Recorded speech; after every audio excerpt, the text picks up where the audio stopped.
Pemerintah menganggap bahwa dengan mengucurkan dana turun langsung ke pemerintah provinsi, pemerintah kabupaten kota, persoalan pendidikan dianggap selesai lewat dana dak fisik, non fisik pendidikan, termasuk bantuan-bantuan PIP dan bantuan KIP. Bantuan PIP dan bantuan KIP sendiri sampai dengan hari ini pengawasannya juga tidak tuntas. Minggu kemarin saya kirim satu TikTok di grup komisi. Hampir satu kabupaten yang ada di Jawa Barat ada terjadi korupsi besar-besaran terhadap dana KIP, dana PIP SMA dan dana KIP. Saya membayangkan kalau di Jawa Barat aja seperti begini, bagaimana dengan di daerah-daerah 3T? Sistem tidak bisa digeneralis, nggak bisa. Berulang-ulang, sistem tidak bisa digeneralis. Memaksakan sistem yang sama untuk daerah-daerah 3T, maka kami yang ada di daerah 3T terus terpuruk. Jadi governance-nya berkaitan dengan sistem payung besar pendidikan itu sendiri. Untuk yang berbasis kepulauan, saya nggak tahu apakah ada sentra-sentra khusus dari Dikdasmen untuk khusus daerah-daerah 3T atau tidak. Ada desk khusus untuk daerah 3T atau tidak. Nggak ada. Semua disamaratakan, beginilah kejadiannya. Masalah pendidikan dianggap sama untuk semua satu Indonesia Raya. Saya berharap untuk alokasi anggaran untuk daerah-daerah 3T tidak disamaratakan unit cost-nya. Tidak disamaratakan unit cost-nya. Ini saya kira rapat panja yang pertama kali ya, mungkin dibentuk khusus untuk daerah 3T ya. Kalau saya tidak salah di Komisi 10 ya Bu Esti. Ya. Jadi sejak Indonesia merdeka sampai dengan hari ini, inilah rapat panja perdana yang berkaitan dengan pendidikan di daerah 3T. Dan saya sungguh amat sangat bersyukur, puji Tuhan, bahwa hari ini kita bisa menelisik masuk, membedah seluruh data-data yang ada, dan bagaimana kita bisa memastikan bahwa situasi realitas yang ada di daerah 3T dan daerah marginal ini bisa kita pendidikannya, wajah pendidikannya bisa kita selesaikan menjadi pendidikan yang berkualitas. Tentunya kita membahas ini sungguh-sungguh berpijak kepada aturan main undang-undang, mau undang-undang dasar maupun seluruh perangkat undang-undang yang ada, termasuk peraturan-peraturan daerah yang ada di setiap daerah-daerah 3T maupun daerah-daerah marginal. Dan saya yakin sungguh bahwa terlalu banyak kebijakan sudah dikeluarkan, digelontorkan. Entah itu undang-undang, entah itu apapun namanya, pasti semuanya sudah bisa dikeluarkan untuk memastikan bahwa pendidikan bagi anak-anak Indonesia Raya, khusus daerah 3T dan daerah marginal ini, bisa mendapatkan akses keadilan yang sama.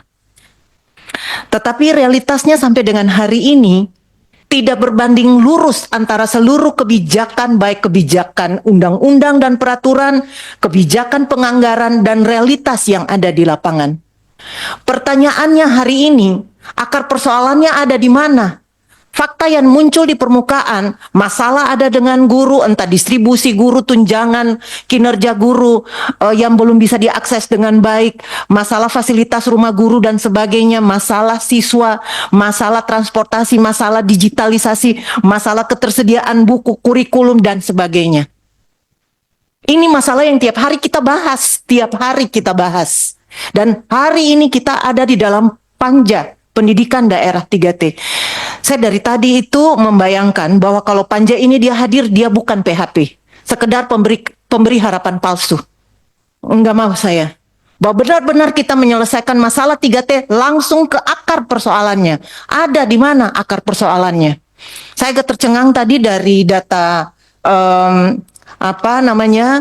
Dikdasmen ya, bahwa akar persoalan diharapkan pemerintah daerah dapat ikut mengatasi persoalan. Bukan cuma pemerintah daerah, semua pihak, pemerintah pusat, pemerintah daerah, komunitas, masyarakat, semua pihak terkait, sehingga kerjanya tidak parsial. Saya ingin memulai dari yang pertama, yaitu manajemen pendidikan Indonesia, governance-nya. Manajemen pendidikan di Indonesia ini pukul rata, sapu bersih. Saya minta maaf kalau dia berbasis continental base. Sehingga daerah-daerah yang berbasis 3T ini, 3T itu tadi telah dijelaskan, tertinggal, terluar, terdepan. Sentuhannya tidak 3T, sentuhannya continental base. Seperti di Sumatera, seperti di Jawa, atau di daerah lainnya. Ya, ini tidak bakalan akan selesai kalau ini diselesaikan dengan sistem pendidikan yang demikian. Maka, jika di payung besarnya ada sistem pendidikan nasional, mestinya juga dibedah persoalannya. Karena daerah 3T ini lahir dengan undang-undang. Ini lahir bukan karena kebijakan asal-asalan. Lahir karena undang-undang. Maka harapan kami bahwa nanti ada pembahasan tentang di Sisdiknas itu, Panja Sisdiknas itu. Sisdiknas juga bisa kemudian mengakomodir persoalan-persoalan yang berbasis daerah-daerah 3T. Undang-Undang Pemerintahan Daerah nomor 24 keluar, pasal 27 ke atas itu telah mensyaratkan negara nyata-nyata telah mengakomodir daerah-daerah berciri kepulauan. Berciri, dan itu nyata-nyata ada di dalam undang-undang itu.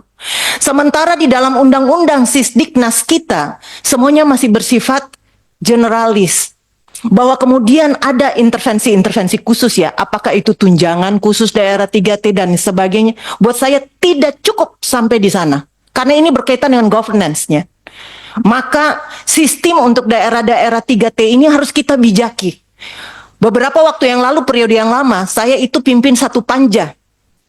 Panja RUU daerah kepulauan pergi ke Jepang. Saya tercengang-cengang di sana. Ketika pemerintah Jepang kemudian menerjemahkan daerah 3T-nya. Mereka punya undang-undang daerah 3T itu dari sejak tahun 1940-an apa 50-an itu. Sampai dengan hari ini telah diamandemen 10 kali. Kita hari ini undang RUU itu dibantai terus-menerus, tidak bisa disahkan. Karena persepsi berpikir kita di DPR hari ini belum tuntas soal daerah-daerah 3T. Setiap kali kita bicara tentang daerah 3T, maka ada persepsi yang mengatakan ini membangun negara di dalam negara. Aduh, ini sangat menyakitkan. Berkali-kali kita bikin itu RUU daerah 3T, kemudian akhirnya menjadi mubasir. Oleh sebab itu, maka yang paling pertama, di dalam sistem pendidikan nasional, mestinya juga harus ada di bedah antara pendidikan yang berbasis kontinental dan pendidikan yang berbasis daerah kepulauan. Pendidikan yang berbasis daerah kepulauan seperti kami di Maluku, punya 12 gugus pulau. Apakah itu didaratkan dengan pendekatan 12 gugus pulau? Kita 1.134 pulau. 1.342 pulau, maaf, 1.342 pulau. Maluku Utara 1.300 sekian pulau juga. Ini yang membuat Indonesia menjadi 17.000 pulau. Pertanyaannya adalah, yang terjadi sistem pendidikan kita bertumpu di pusat-pusat provinsi, pusat kabupaten, pusat kecamatan. Daerah pulau-pulau, daerah periferial hampir tidak tersentuh. Maka kalau kita pergi ke pulau-pulau di perbatasan yang terdepan itu, masih ada sekolah-sekolah dari atap rumbia, wajar. Karena terjadi penumpukan sumber daya manusia, guru-guru ada di sana, di pusat-pusat pertumbuhan itu, pusat-pusat pemerintahan itu, pembangunan ada di sana dan seterusnya. Kemudian yang daerah-daerah ini diapakan? Pemerintah menganggap bahwa dengan mengucurkan dana, turun langsung ke pemerintah provinsi, pemerintah kabupaten kota, persoalan pendidikan dianggap selesai lewat dana dak fisik, non fisik pendidikan, termasuk bantuan-bantuan PIP dan bantuan KIP. Bantuan PIP dan bantuan KIP sendiri sampai dengan hari ini, pengawasannya juga tidak tuntas. Minggu kemarin saya kirim satu TikTok di grup komisi.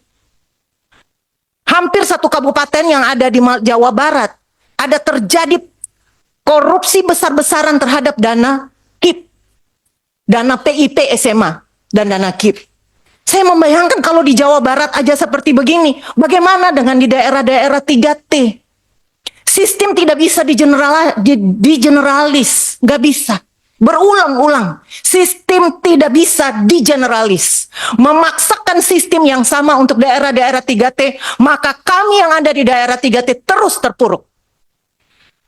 Jadi governance-nya berkaitan dengan sistem payung besar pendidikan itu sendiri. Untuk yang berbasis kepulauan, saya nggak tahu apakah ada sentra-sentra khusus dari Dikdasmen untuk khusus daerah-daerah 3T atau tidak. Ada desk khusus untuk daerah 3T atau tidak. Nggak ada.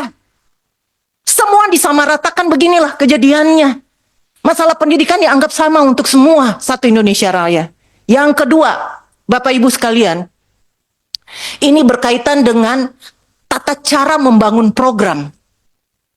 Tata cara membangun program. Program diberikan, dibagi, diakses sama.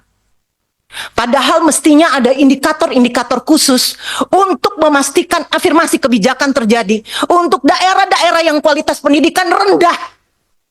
Gak bisa karena hanya satu orang misalnya dari Papua, satu orang misalnya dari Maluku ada di sini, dibagi sama. Gak bisa. Karena sentimen positif kita terhadap pendidikan, daerah-daerah pendidikan yang selama ini terpuruk jauh, tidak kita lakukan secara baik. Afirmasi pendidikan artinya sentimen positif terhadap diskriminasi kebijakan yang selama ini diterima. Semua disamaratakan. Jadi, tadi telah dipaparkan ya, data-data yang telah disampaikan, terutama data dari Dikdasmen untuk dana-dana yang digelontorkan. Saya nggak mau bicara lagi soal alokasi anggaran yang digelontorkan. Saya mau tanya, apakah dana-dana yang digelontorkan ini mampu mendongkrak keluar persoalan pendidikan dalam bentuk afirmasi kebijakan atau tidak? Kalau tidak, bentuknya seperti apa? Kita buat bentuknya, kita cari solusinya. Apa solusinya supaya ini bisa diselesaikan? Dan saya mohon khusus, nggak tahu apakah ada bidang khusus, ada seksi khusus, apapun, daerah 3T dan daerah marginal. Penting, karena ini pelayanan dasar bagi sumber daya manusia Indonesia. Yang terakhir Bu, berkaitan dengan alokasi anggaran. Tadi kebijakan program dan yang terakhir alokasi anggaran. Saya berharap untuk alokasi anggaran untuk daerah-daerah 3T tidak disamaratakan unit cost-nya. Tidak disamaratakan unit cost-nya. Begitu dana dak fisik masuk di dalam turun dari DIPA ke DIPA daerah, baik provinsi maupun kabupaten kota, kebingungan daerah-daerah mengelola itu dana dak fisik pendidikan. Bingung mereka karena antara realitas biaya transportasi, biaya buruh di pelabuhan dan lain-lain mungkin jauh lebih besar daripada angkat itu satu bahan bangunan, bawa pergi ke pulau-pulau yang terpencil itu. Saya pernah tiba di satu daerah, Pak. Begitu tiba, mereka bilang, Ibu, karena rentang kendali begitu jauh, itu bawa semen itu dari pusat kabupaten sampai di perbatasan yang paling ujung, semen itu jadi batu, Pak. Pikir tidak, Bapak Ibu sekalian. Kita butuh kecepatan, tapi juga memikirkan karakteristik kontur wilayah geografis kita. Bahwa mengurus pendidikan, ini ada perbedaan treatment yang harus kita lakukan. Saya kira karena ini masih pendalaman awal, ini beberapa situasi-situasi yang kita kemukakan. Saya tidak sampaikan lagi kasus-kasus yang sifatnya teknis, tetapi governance-nya ini yang harus kita perbaiki, sistem pendidikan nasional yang harus kita perbaiki. Saya kira itu, Ibu. Terima kasih. Terima kasih. Ini